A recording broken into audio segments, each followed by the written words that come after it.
Vidwan Dr. Vasudevan ji. He'll be speaking today. It will be Sanskrita talk on an exploration of Ramaraya Kavi's Sharirika Chatussutri Vichara. So I'll just give a brief introduction to the speaker. Vidwan Vasudevan ji has completed his master's and PhD in Vedanta.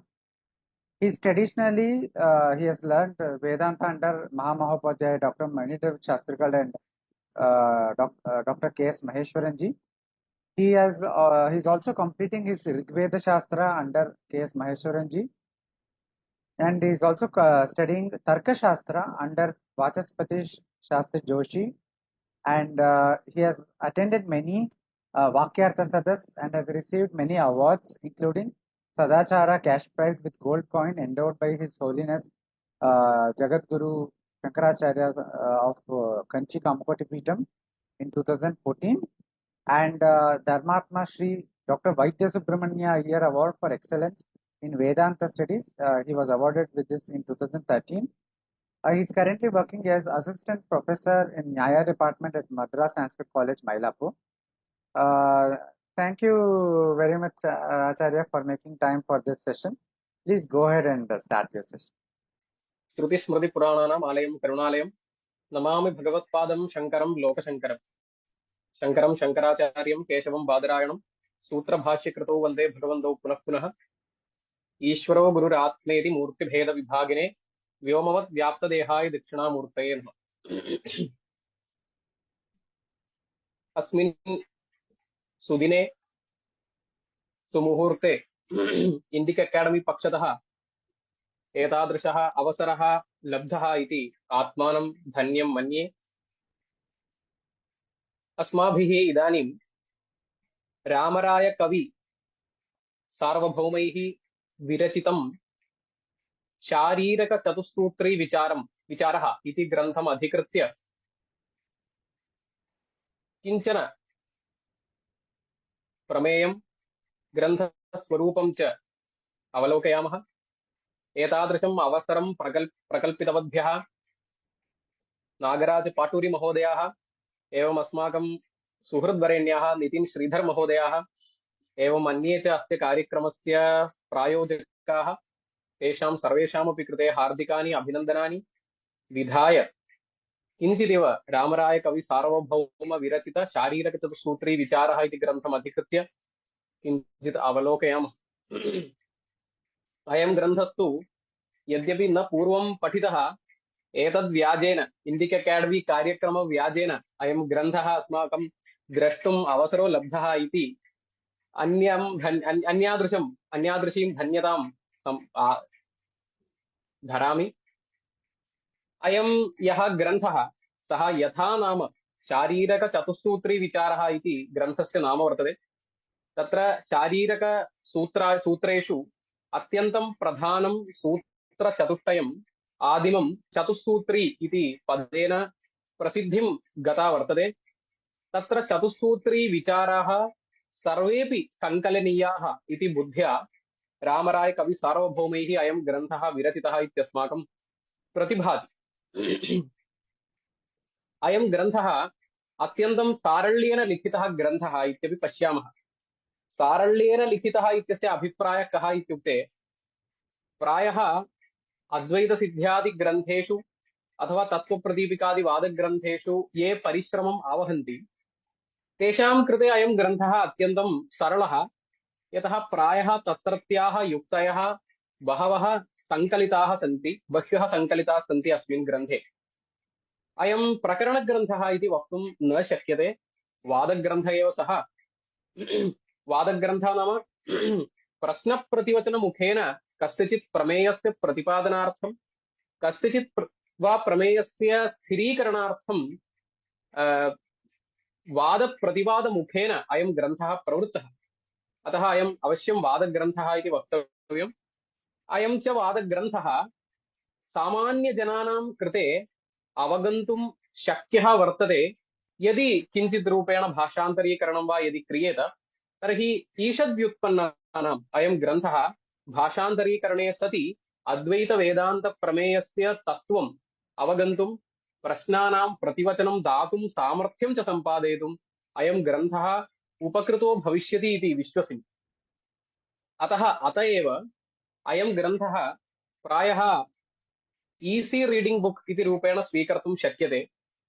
केषां कृते इति प्रश्ने ये अद्वैतसिद्ध्यादिग्रन्थेषु परिश्रमम् आवहन्तः वर्तन्ते, तत्त्वप्रदीपिकादि भामती कल्पतरु परिमलादिग्रन्थेषु ये व्युत्पित्सवः छात्राः अथवा व्युत्पन्नाः पंडिताः मेधाविनः ये परिश्रमम् आवहन्तो विराजन्ते, तेषां कृते ईसी रीडिंग रूपेण अयं ग्रन्थः स्वीकर्तुं शक्यते।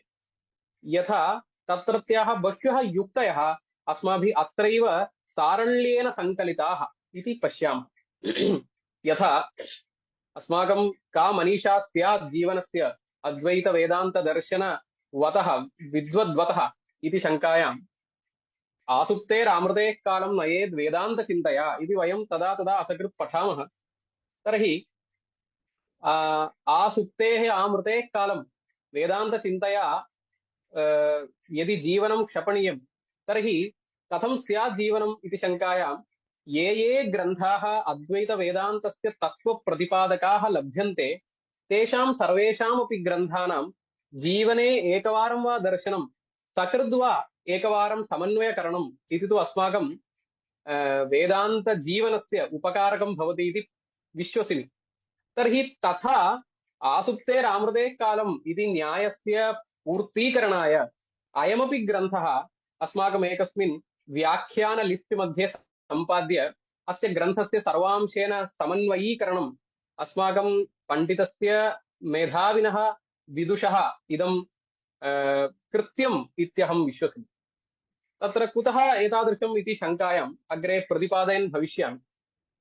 अत्र एकस्य वेदान्तिनः अद्वैतविद्यावतः कृते अपेक्षिताः प्रायः सरलाः युक्तयः, सर्वाः अपि युक्तयः अत्यन्तम् अपेक्षिताः अत्र प्रायः तत्र तत्र सङ्कलिताः इति पश्यामः। यद्यपि अथातो ब्रह्मजिज्ञासा इति सूत्रव्याख्यानार्थमेव ग्रन्थस्य भूयान् भागः तैः स्वीकृतः वर्तते, प्रायः 100 पुटात्मकः अयं ग्रन्थः। तत्र तु 70 पुटपर्यन्तम् अथातो ब्रह्मजिज्ञासा इति प्रथमस्य सूत्रस्य व्याख्यानार्थमेव विनियुक्तं पश्यामः। अग्रे च 3 सूत्राणि तत्र अग्रिमेषु अवशिष्टेषु भागेषु व्याख्यातानि च वर्तन्ते। तथापि यद्यपि सर्वाः अपि युक्तयः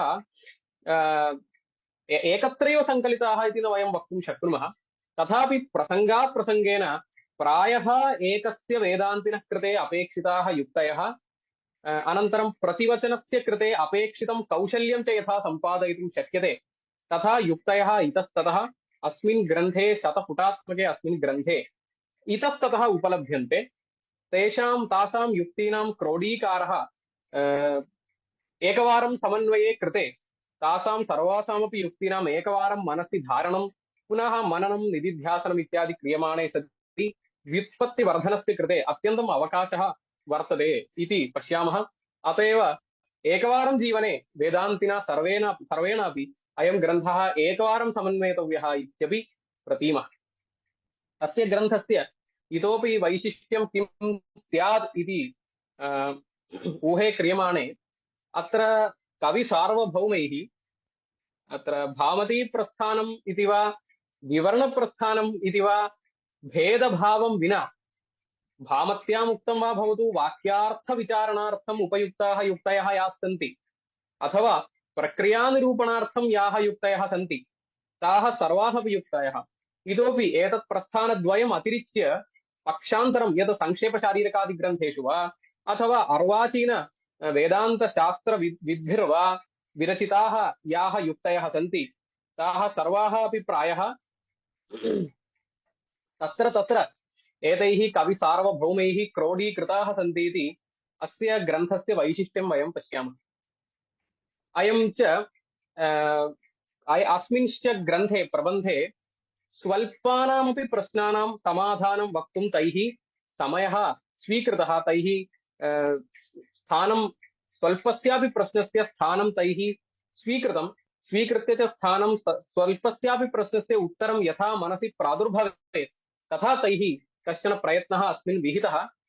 अनन्तरं च काश्चन युक्तयः अस्माकम् अत्यन्तं हृदयावर्जकाः युक्तयः अपि अस्माकं प्रत्यक्षं गताः सन्ति। सर्वथापि तु तेषां कविसार्वभौमानां यद् वैशिष्ट्यं यद् एक्सेप्शनल् क्वालिटी वर्तते, यथा विशिष्टाद्वैतमतस्य खण्डनम् इति यद् एक्सेप्शनल् क्वालिटी वर्तते, तत् तैः अत्रापि तत् क्वालिटी प्रदर्शितं वर्तते। मतस्य खण्डनार्थं यत्र यत्र अवसरो लभ्यते तत्र सर्वथापि तस्य मतस्य खण्डनं कृत्वा कृत्वापि न तृप्यन्ति इति वयं पश्यामः। किन्तु यदि एवं केवलं विशिष्टाद्वैतमतस्य खण्डनम् इत्येतद् विहाय सर्वोऽपि शास्त्रार्थः अत्र यथा आनीतः स्यात् तथापि तैः कश्चन परिश्रमः अस्मिन् तत्र तत्र कृतम् इति वयं पश्यामः, कृतः इति पश्यामः। यथा अथातो ब्रह्मजिज्ञासा इति सूत्रस्य आरम्भे एव ख्यातिवादानां सर्वेषामपि प्रायः सङ्कलनं कृतं। सत्यादि असत्यात्यादि प्रकारान् बहुधा खण्डयित्वा अनन्तरम् अनिर्वचनीयख्यातिवादस्य निरूपणे अत्यन्तं प्रयत्नं कृतवन्तः ते इति अस्माभिरवगम्यते। एवं प्रामाण्यवादः, एवम् एकजीववादः, अनेकजीववादः इति वादद्वयमपि यद् अद्वैतिनः अत्यन्तं मर्मस्पर्शि वादद्वयं वर्तते, तत्रापि तेषाम् एकजीववादे मायाविद्योः भेदः, अनेकत्ववादः, भेदवादः, दृष्टिसृष्टिवादः, सृष्टदृष्टिवादः इति प्रायः सर्वेपि वादाः एकस्य अद्वैतिनः मनसि सर्वदा सर्वथा भवेत्, तादृशाः वादाः अपि अत्र तदा तदा सङ्कलिताः इति वयं तदा तदा पश्यामः। ग्रन्थस्य आमूलाग्रं परिशीलने क्रियमाणे पश्यामः। अस्य ग्रन्थस्य प्रायः एकेन मङ्गलश्लोकेन ग्रन्थस्य आरम्भः कृतः कविसार्वभौमैः। अनन्तरं च विना आमुखम् अथातो ब्रह्मजिज्ञासा इति सूत्रस्य अर्थविवरणे एव ते बद्धश्रद्धाः सञ्जाताः इत्यपि अवगम्यते। अत्र मया पूर्वोक्तरीत्या अथातो ब्रह्मजिज्ञासा इति सूत्रस्य निरूपणे एव प्रायः तेषां ग्रन्थस्य भूरिभागः गतः इति उक्तम्। यतः तत्र कश्चन अंशः तैः विलक्षणतया प्रतिपादितः इति अवगम्यते। तदेव किम् इति पश्यामः। तत्र अथातो ब्रह्मजिज्ञासा इति सूत्रस्य अर्थं सामान्यतः व्याख्याय, यतः अथ शब्दस्य साधनचतुष्टय सम्पत्त्यानन्तर्यम् अर्थः, अनन्तरं ब्रह्मजिज्ञासा इति शब्दस्य ब्रह्मजिज्ञासा कर्तव्या इत्यर्थः, जिज्ञासा शब्दस्य तु तत्र विचारे लक्षण इत्यादि ये वेदान्तमतस्य वादाः सन्ति तान् अनतिक्रम्य तस्य अथातो ब्रह्मजिज्ञासा इति सूत्रस्य अर्थं वर्णितवन्तः। प्रथमं तत्र अतः शब्दार्थः निरूपितः। अतः शब्दार्थः प्रथमम् अतः शब्दार्थः कः निरूपितः इति शङ्कायां तत्र अस्माभिः सामान्यतः ब्रह्मज्ञानादेव परमपुरुषार्थसिद्धिः यस्मात् तस्मात् ब्रह्मविचारः कर्तव्यः, ब्रह्मजिज्ञासा कर्तव्या, तरति शोकमात्मवित् इत्यादि श्रुतेः इति भाष्यकारैः वर्णितरीत्या यस्मात् वेदान्तवाक्यार्थविचारादेव ब्रह्मात्मसाक्षात्कारः जायते तस्मात् इति अतः शब्दस्य अर्थं प्राथम्येन वयं तथैव विवृणुमः, भाष्येपि तथैव उक्तमस्ति। किन्तु अनन्तरं यदा एकम् अर्थं प्रतिपाद्य अग्रे यदा ग्रन्थं वयं पश्यामः तदानीं कविसार्वभौमैः शतम् अतः शब्दार्थाः निरूपिताः इति उपलभ्यते। शतम् अतः शब्दार्थः, प्रायः विस्मयः भवति अस्माकम्। अतः शब्दस्य शतमर्थाः तैः निरूपिताः, दश न शतम्। शतम् अर्थाः अतः शब्दस्य इत्यस्य अभिप्रायः कः इत्युक्ते अहं कांश्चन अतः शब्दार्थान् विवृणोमि इत्येव शक्यते, यतः समयाभावात्। अग्रेपि किञ्चित् प्रतिपादयितुं यदि समयः अस्ति तर्हि प्रतिपादयिष्यामि इत्यपि विचारयामि। सर्वथापि तु एवं पश्यामः ननु कर्मणैव संसिद्धिमास्थिताः जनकादयः इति वचनात् कर्म एव मोक्षं प्रति कारणम् इत्यस्तु इति शङ्कायामाह सूत्रकारः अतः इति। कर्मणैव हि संसिद्धिमास्थिता जनकादयः इति प्रसिद्धा उक्तिः वर्तते। कर्मणैव हि संसिद्धिमास्थिता जनकादयः इत्यत्र संसिद्धिपदार्थो मोक्षः इति वचनेन मोक्षं प्रति कर्मण एव कारणत्वं अवगम्यते खलु तर्हि ब्रह्मविचारस्तु न कर्तव्यः इत्येवं पूर्वपक्षे प्राप्ते आह भगवान् सूत्रकारः अतः अथ अतो ब्रह्मजिज्ञासा इति नाम इत्येवम् अवतारिकाम् आनीय अतः शब्दार्थस्य विवरणं कुर्वन्ति। तत्र किं समाधानम् इत्युक्ते प्रसिद्धमेव समाधानं कर्मणः मोक्षहेतुत्वं तु नास्ति यस्मात् नास्ति अकृतः कृतेन इति श्रुतेः। अकृतः यः नित्यः मोक्षः सः कृतेन कर्मणा न जायते इति श्रुतेः। कर्मणः मोक्षसाधनत्वं नास्ति कर्मणैव हि संसिद्धिमास्थिता जनकादयः इति वाक्यं तु कर्म कुर्वन् कर्मयोगम् अनुतिष्ठन् जनकादयः अनुतिष्ठन्तो जनकादयः ज्ञानं सम्पाद्यैव मोक्षं प्राप्तवन्तः इत्यर्थपरतया योजनीयं श्रुतिविरोधात् इत्येवम् अर्थः व्याख्यातव्यः। अयम् एकः अतःशब्दार्थ इदमेकम् अतःशब्दार्थविवरणम्। अतःशब्दार्थविवरणं नाम अतःशब्दस्य अवतारिकाविवरणं नाम अतःशब्दस्य अवतरणार्थं शतं प्रश्नाः तैः उद्भाविताः। शतं प्रश्नान् उद्भाव्य अतःशब्दस्य अर्थं विवृणन्ति इत्यभिप्रायः। इतोपि केचन काश्चन अवतारिकाः अस्माकं स्वरसाः प्रतीताः वर्तन्ते तानपि किञ्चित् विवृणुमः। अग्रे ननु दुःखध्वंस इदम् एकः अतःशब्दार्थः अस्माभिः विवृतः कर्मणैव हि इति वाक्यम् आदाय अग्रे ननु दुःखध्वंसस्यैव मोक्षत्वात् तूष्णीं स्थितौ सर्वस्यापि दुःखस्य नाशात् मुमुक्षुणा तूष्णीं स्थातव्यमेव नाम तूष्णीं स्थातव्यत्वमेव मुमुक्षुणा सम्पादनीयमस्ति। न तु ब्रह्मविचारः कर्तव्यः ब्रह्मज्ञानस्य अपेक्षाभावात् दुःखध्वंसस्यैव मोक्षत्वात् दुःखध्वंसस्तु तूष्णीं स्थितावेव सम्भवति। यथा किञ्चित् कर्तुम् आरभ्यते चेत् दुःखम् आगच्छति कष्टं कर्मेति न्यायेन तर्हि तूष्णीं स्थितिरेव कर्तव्या। तूष्णीं स्थितौ सत्यां दुःखध्वंसो भवति स एव मोक्षः ब्रह्मज्ञानं तु व्यर्थं कृतं ब्रह्मज्ञानेन इत्येवमाशङ्कायां सूत्रकारः आह अत इति। तत्र इदं विचार्यते तैः तूष्णीं स्थितिः नाम का। तूष्णीं स्थितिर्नाम किं शरीरदृष्ट्या तूष्णीं स्थितिः विवक्ष्यते वा उत मनोदृष्ट्या तूष्णीं स्थितिर्विवक्ष्यते वा उत उभयं विवक्ष्यते वा इति शङ्कायं। यद् मोक्षकारणत्वेन अभिप्रेतं नाम दुःखध्वंसं प्रति कारणीभूतस्य कारणीभूतायाः तूष्णीं स्थितेः किं स्वरूपं किं कीदृशं तूष्णीं स्थितिः अपेक्ष्यते इति शङ्कायां तत्र शारीरिकी तूष्णीं स्थितिः इति तु वक्तुं न शक्यते यतः तस्याः सर्वदा असम्भवः शरीरस्यापि नित्यत्वात् सर्वदा तूष्णीं स्थितेः कथमपि असम्भवात् इत्येकम्। अग्रे मानसिकी तूष्णीं स्थितिः इति वक्तव्यं किन्तु मानसिकी तूष्णीं स्थितिः अपि ब्रह्मज्ञानमन्तरा असम्भवात् इति वदन्ति। अभिप्रायः कः इत्युक्ते ब्रह्मज्ञानं विना तूष्णीं स्थितिसामान्यस्यैव अङ्गीकर्तुम् अशक्यते सम्पादयितुम् अशक्यत्वात्।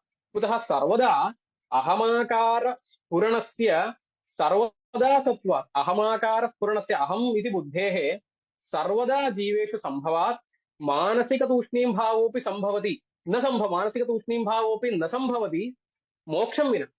मोक्षे सति नाम ब्रह्मज्ञाने सम्पन्ने यादृशः ब्रह्मात्म ऐकीभावः सम्भवति तदानीं तु तादृशं तूष्णीं स्थितिः सम्पादयितुं शक्यते न तु अन्यथा ब्रह्मज्ञानं विना शारीरिकी तूष्णीं स्थितिर्वा मानसिकी तूष्णीं स्थितिर्वा कथमपि न सम्पादयितुं शक्यते इति कृत्वा दुःखध्वंसस्य मोक्षत्वात् तूष्णीं स्थितिरेव कर्तव्या इति तु प्रतिपादनं न शक्यते इति पृथक् एकां विलक्षणाम् अवतारिकाम् एतावता आघ्रातपूर्वा नास्ति एतादृशी अवतारिका तादृशीम् अवतारिकां रचयन्ति कविसार्वभौमाः।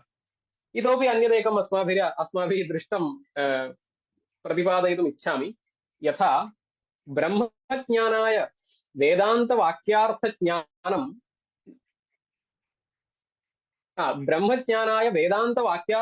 आवश्यकं ननु तच्च वेदान्तवाक्यार्थज्ञानं पदपदार्थज्ञानं विना न सम्भवति तस्मात् पदपदार्थज्ञानम् अपेक्ष्यते तच्च व्याकरणशास्त्रादेव इति ब्रह्मज्ञानाय व्याकरणशास्त्रमध्येतव्यम् इत्येवं पूर्वपक्षे प्राप्ते आह भगवान् सूत्रकारः अथातो ब्रह्मजिज्ञासा इत्यत्र अतः शब्दः।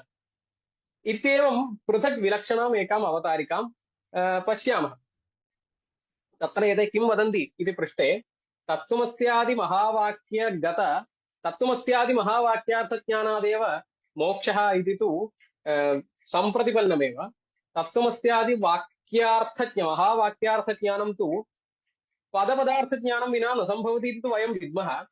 किन्तु तत्र तु तत्त्वं पदार्थयोः ज्ञानं तु अवान्तरवाक्यादेव जायते अवान्तरवाक्यादेव जायते इति कृत्वा व्याकरणेन किं कर्तव्यमस्ति? अवान्तरवाक्यात् तत्त्वं पदार्थयोः उपस्थितौ सत्यां विशिष्टयोः ऐक्य अनुपपत्ति प्रतिसन्धानेन लक्षणायां स्वीकृतायां सत्यां तत्त्वमस्यादि महावाक्यार्थज्ञाने उदिते ब्रह्मज्ञानस्य सम्भूतत्वात् मोक्षस्य सम्भवात् किमर्थं व्याकरणशास्त्रम् अध्येतव्यम् इति। किञ्च एते इतोपि अत्र योजयन्ति यद्येवं स्यात् तत्र व्याकरणशास्त्रस्यापि कृत्यं स्यात् इति यदि उच्यते तर्हि पाणिन्यादि पतञ्जल्यादि सूत्रभाष्य अध्ययनेनैव सर्वथा आयुषः परिसमाप्तौ ब्रह्म विचार एव न सम्भवेत् इति वदन्ति। अभिप्रायं तु वयं विद्मः। व्याकरणशास्त्रस्य अत्यन्तम् अनपेक्षितत्वं न वदामः, किन्तु यावदपेक्षा वर्तते तावत् अपेक्षितत्वं तु सर्वेषामपि शास्त्राणां वयं वदामः। एवं रीत्या विलक्षणाम् अवतारिकां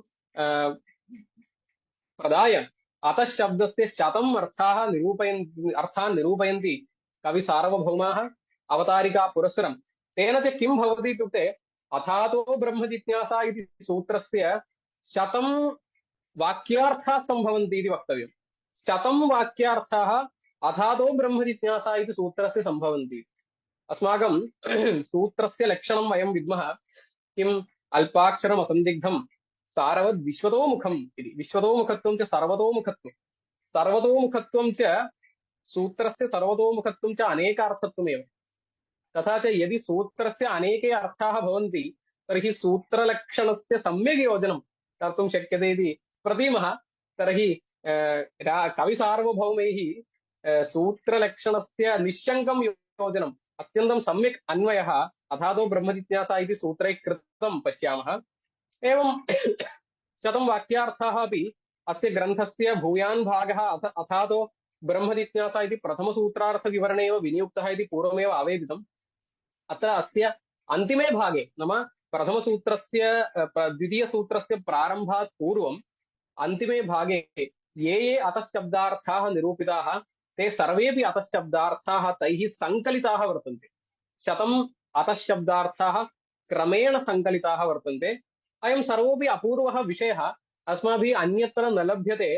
रामराय कविसार्वभौमैः विरचितेषु अन्येषु ग्रन्थेषुपि अयं प्रमेयविशेषः नास्ति इति मन्ये। अतः अस्य ग्रन्थस्य एकं विशिष्टं स्थानम् एतन्निरूपणेन आगतम् इति पश्यामः। अनन्तरं च यथा तेषाम् एक्सेप्शनल् क्वालिटीस् मध्ये यत्र यत्र अवसरः प्राप्यते तत्र सर्वत्रापि अयं विशिष्टाद्वैतखण्डने खण्डनं कुर्वन्ति। कृत्वा च न तृप्यन्ति, पुनः पुनः खण्डयन्ति, तानेव विषयान् आदाय पुनः पुनः अद्वैततत्त्वं स्थिरीकुर्वन्ति इति वयं विद्मः।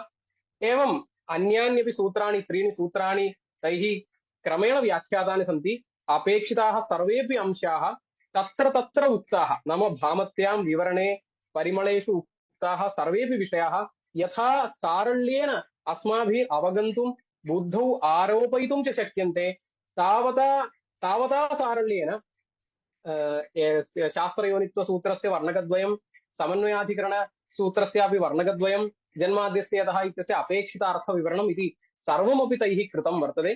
किन्तु अस्य ग्रन्थस्य तु विशिष्टं स्थानं तु अतःशब्दार्थनिरूपणे वर्तते इति पश्यामः। सर्वथापि तु सर्वैरपि विद्वद्भिः अयम् एकवारम् आदेयो ग्रन्थः इत्यत्र सन्देहो नास्त्येव। आदेयः नाम महता परिकरेण अयं ग्रन्थः पठनीयः इति न प्रतीयते अस्माकं, यतः महान् क्लेशः कोऽपि नास्ति अस्य ग्रन्थस्य पठनाय। सामान्यतः किञ्चित् दिनद्वयं वा दिनत्रयं वा उपविश्य एकस्य पण्डितस्य मेधाविनः अयं ग्रन्थः सम्पादयितुं वा एकवारम् आवर्तयितुं वा शक्यते एव, अवश्यं तैः शक्यते। येन च आवर्तनेन प्रायः सर्वाः अपि युक्तयः अस्माभिः अन्येषु ग्रन्थेषु आघ्रातपूर्वाः अपि युक्तयः एकत्र क्रोडीकृत्य यदा अस्माकं लभ्यन्ते तदानीं विशिष्टां काञ्चित् व्युत्पत्तिं वयं सम्पादयामः इत्येव पश्यामः। तादृशम् एकं ग्रन्थरत्नम् अस्माकं प्रदत्तवन्तः रामरायकवि सार्वभौमाः। तेषां चरणयुगलयोः सप्रणति धन्यवादान् एवं अनुग्रह आकाङ्क्षाश्च विनिवेद्य एतत् कार्यक्रमे भागं ग्रहीतुम् अवसरं प्रदत्तवद्भ्यः अस्माकं सुहृद्वरेण्याः अत्र राराज्यन्ते नितिन् श्रीधर महोदयाः एवम् अस्य पृष्ठतः प्रायोजकाः ये सर्वे सन्ति नागराज पाटूरि महोदयाः तान् सर्वान् अपि प्रणिपत्य यथासम्भवम् अस्य ग्रन्थस्य विषये इतोपि बहवः विषयाः वक्तुं शक्यन्ते, किन्तु तावदेव अवलोकयितुमपि समयो लब्धः। कार्यान्तरेण गतः समयः, इतोपि एकवारम् अयं ग्रन्थः एतद् व्याजेन आवृत्तः इतोपि आवर्त्यते इति प्रतिजज्ञे एवं अवसरं प्रकल्पितवद्भ्यः धन्यवादान् वितीर्य विरमामः। धन्यवादाः। Thank you, Vasudevaji, for a wonderful session. It was a fantastic topic. I'm sure all the Sanskrit understanding audience have already deeply enjoyed the insightful topic. Now, I had requested Dr. Tulsi Kumar Joshi ji to come and do the English summary, and he has kindly agreed. I'm very thankful to you, Dr. Tulsi ji. Please do a short English summary. Yeah, very short. In a very short way, I will compile. Congratulations and pranams to Vasudevan ji. He's a great Vedanta scholar, Advaita Vedanta scholar, and it was my good fortune to listen, that I have got chance to listen to him. Thank you very much, sir. His topic was an exploration of Ramraya Kavi's Sharirak Chatussutri Vichara. In Sanskrit, Sharirak Chatussutri Vicharaha Ekam Samikshanam. So at the outset, what he has done is he described all the chief subject matters of Vedantas, Vedanta Shastra, Advaita Vedanta Shastra, have been accumulated by the Granthakara in this small text, which is of, I think, almost 100 pages. And he has written in a very simple way, because it is written for them who have gone through the text like Advaita Siddhi and Brahmanandiyam.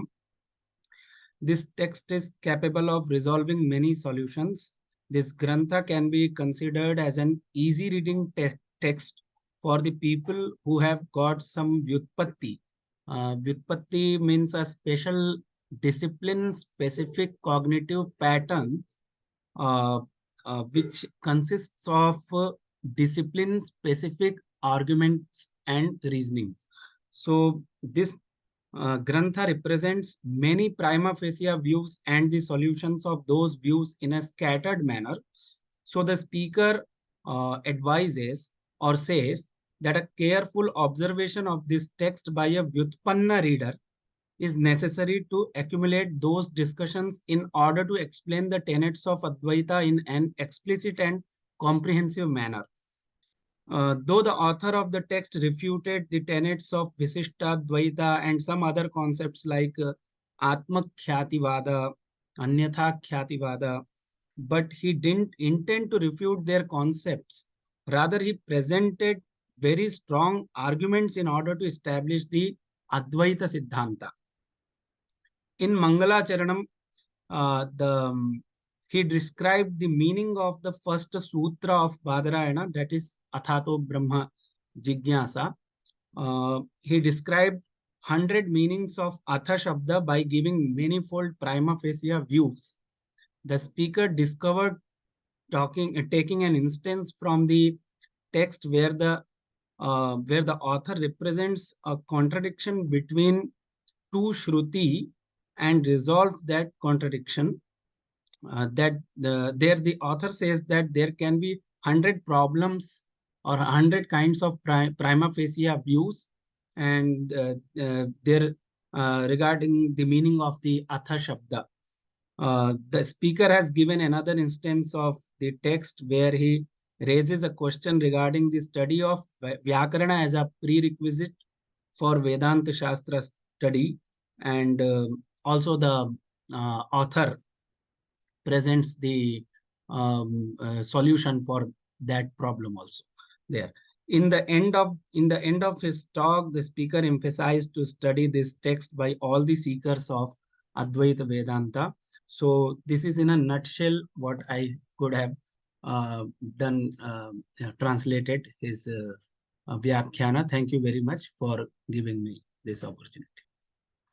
Thank Thanks. you, Dr. Tulsi, for the English summary, and thank you again, Vasudevanji, for a wonderful lecture.